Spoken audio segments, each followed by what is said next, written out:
I'm Danny. If I haven't gotten a chance to meet you yet, it's so great to meet you. But I am an organizational consultant.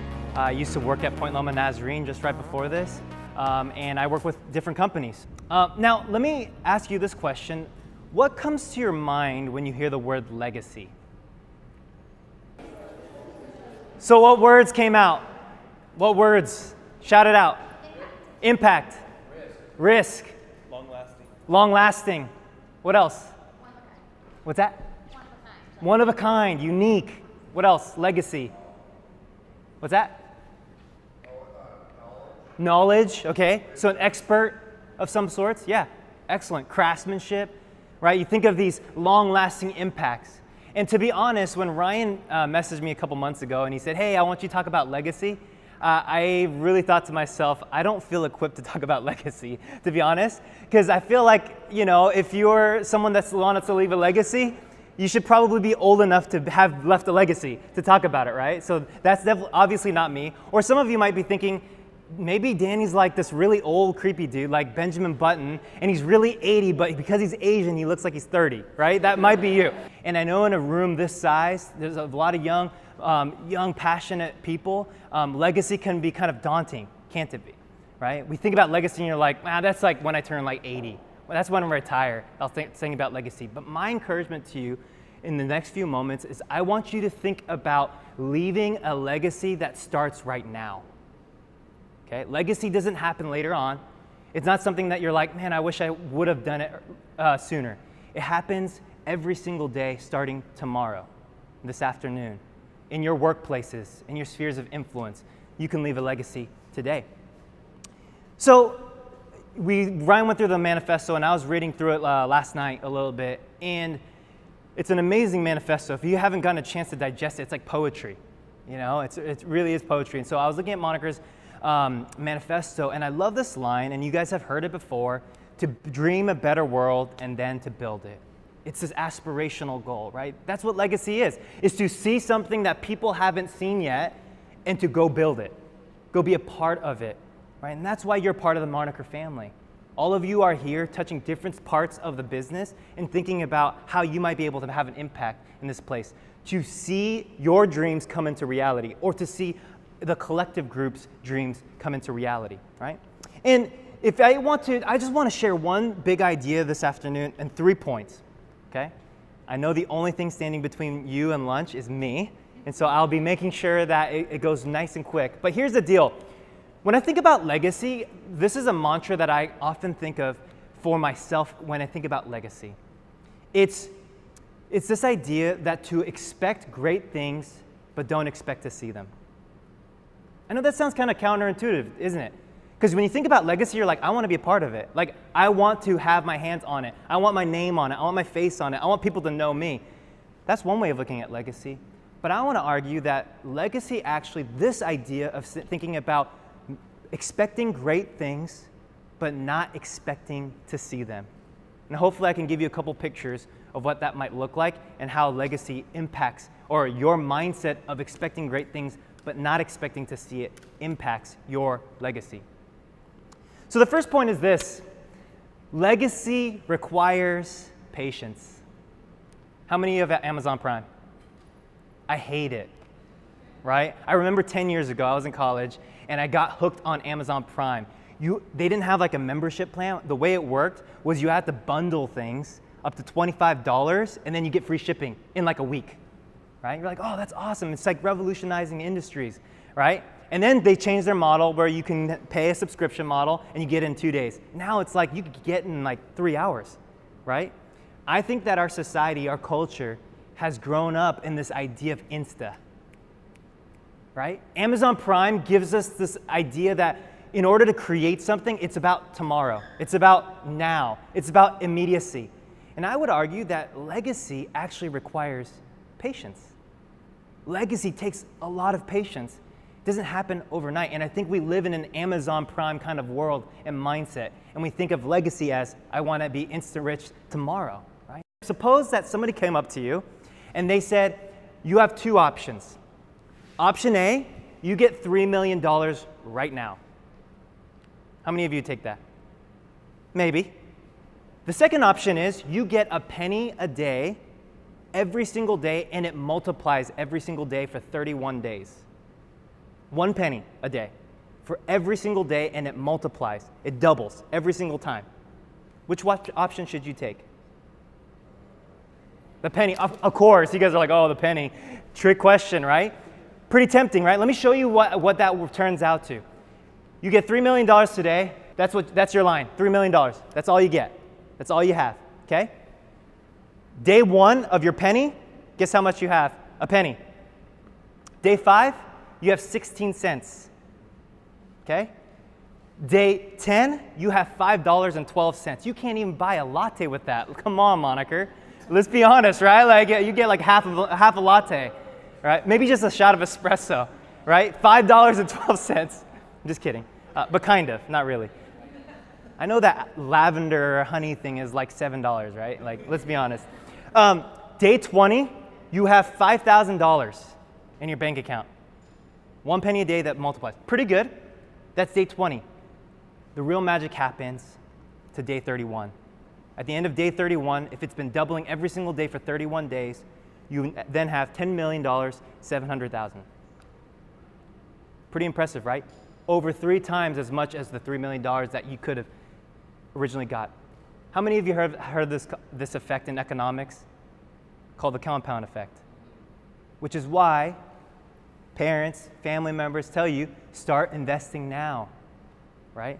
Because in your 20s, when you start making investments, you can become a millionaire when you retire.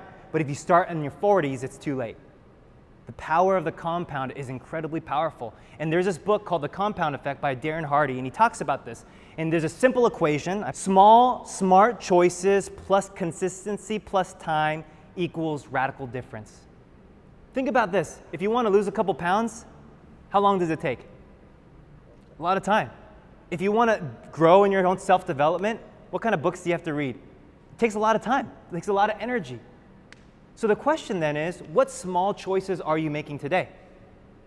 In your own professional development, perhaps you might be thinking to yourself, instead of watching Netflix, I might want to listen to a podcast, right? Rather than sitting by myself at home, perhaps I want to spend some time with people and friends. What small choices are you making? And even in the workplace, here at Moniker, think about the relationships that you're building across the table, across the bar, right? What are you doing to build a legacy for yourself? It takes small incremental steps. Darren Hardy says this: it's not the big things that add up in the end. It's the hundreds, thousands, or millions of little things that separate the ordinary from the extraordinary. Legacy takes time. Let me talk about a little bit from my own personal experience. I went to college several years ago, and I studied biology. I thought I was going to be a doctor. And if I became a doctor, I wouldn't be standing in front of you right now, okay? I might have been an investor. So sorry, Ryan. I could have helped you in that way, right? But I didn't become a doctor because I knew that my greatest gifts were to speak in front of people. So then I went to ministry. I got my MDiv. I was planning a church. And then while I was doing that, I realized that wasn't it.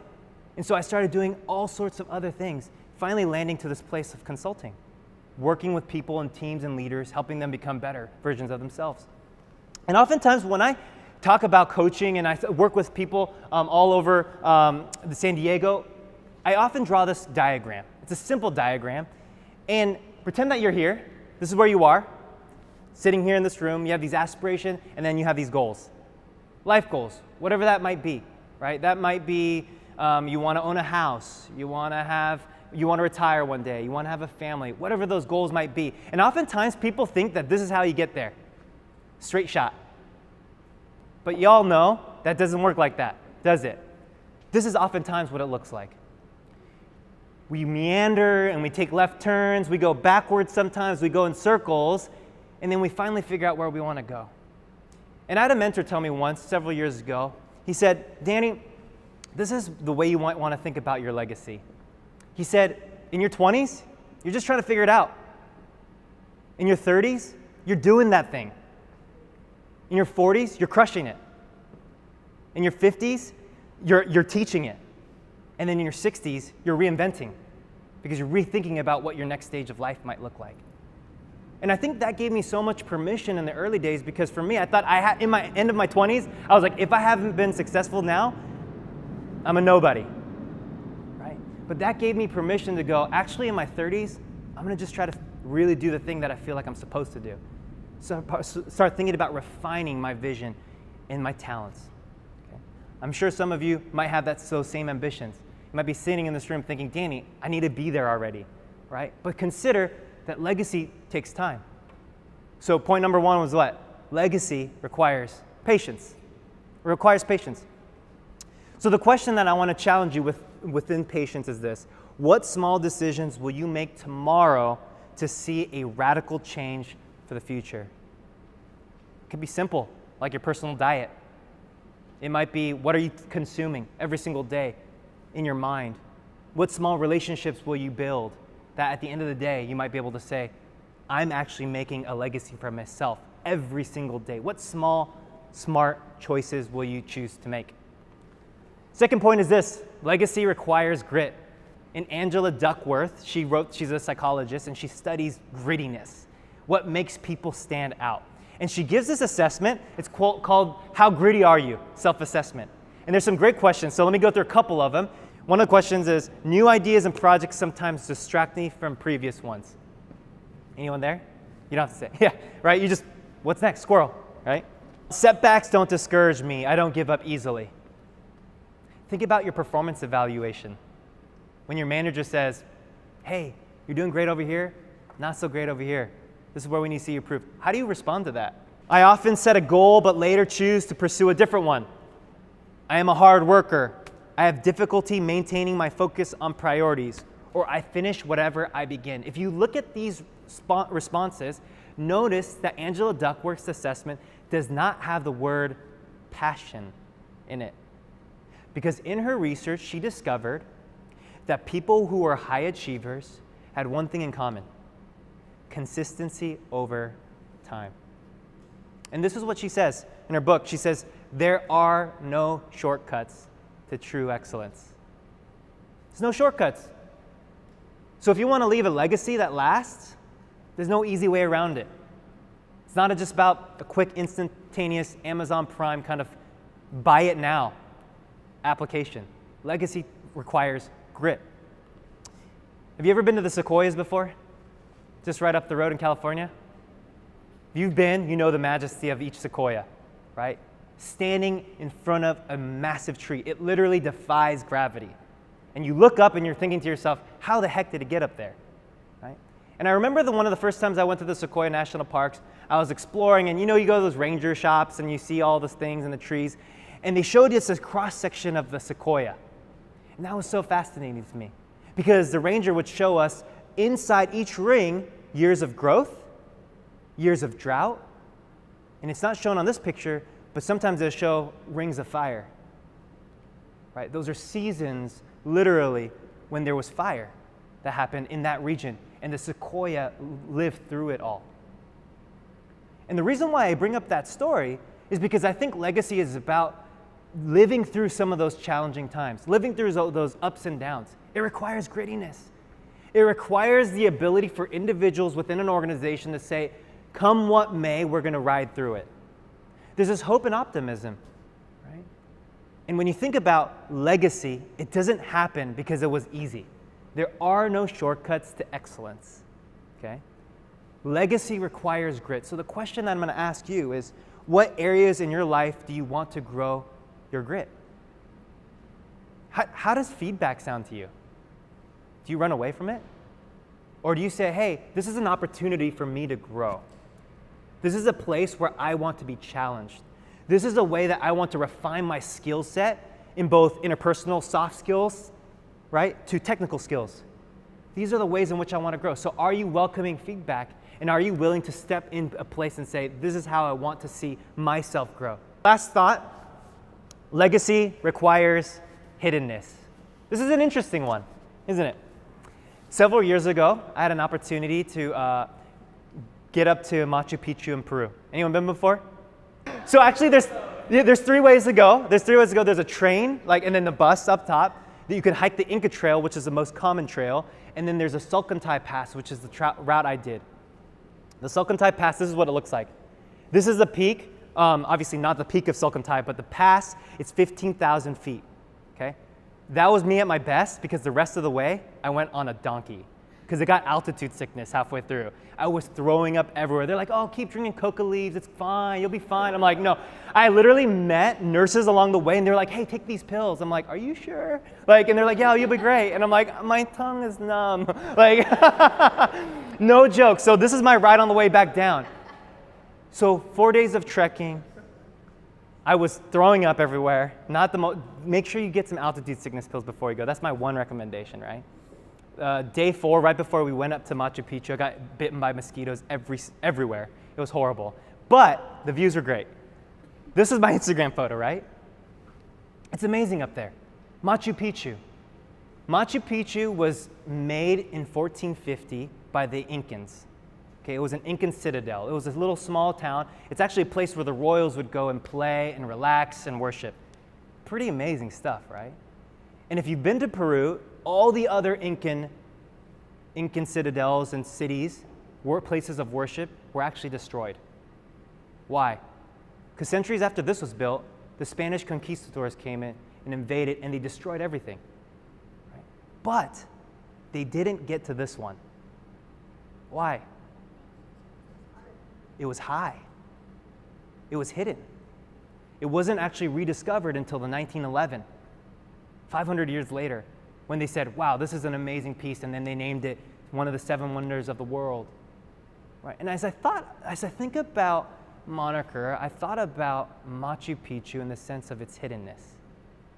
You see, when you're building a legacy, you don't even know what you're building because you're so close to it. All hands on deck.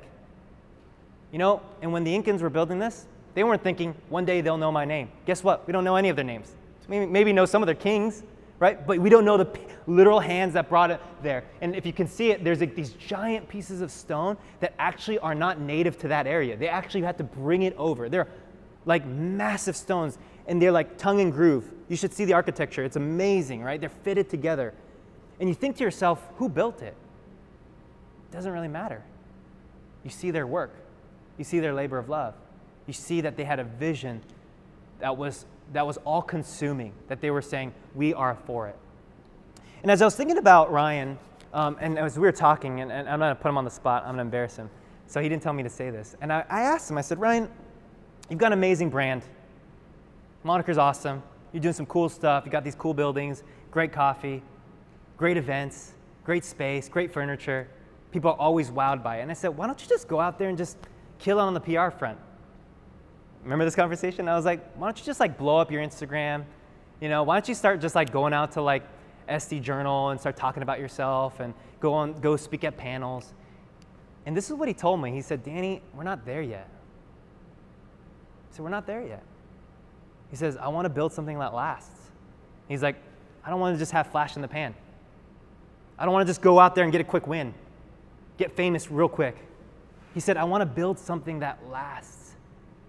And I don't know about you, but thinking about this, the image of the Machu Picchu, inspires me to go, what can we build together that might be here for the next 500 years? Because guess what? None of us will be here for that.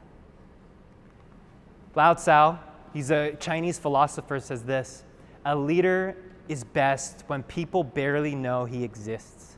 And when his work is done, his aim fulfilled, they will say, we did it ourselves. Think about that as Ryan, as a leader here in this company. I know Allie and Nate and Cody would say the same. But here in this place, what kind of leader do you want to be? Is it about you? Or is it about something greater than you? Is it about leaving a legacy that far outlasts your name? Right? So consider that. What kind of legacy do you want to leave? So that brings me back to my last point. Is where I started. Expect great things, but don't expect to see it.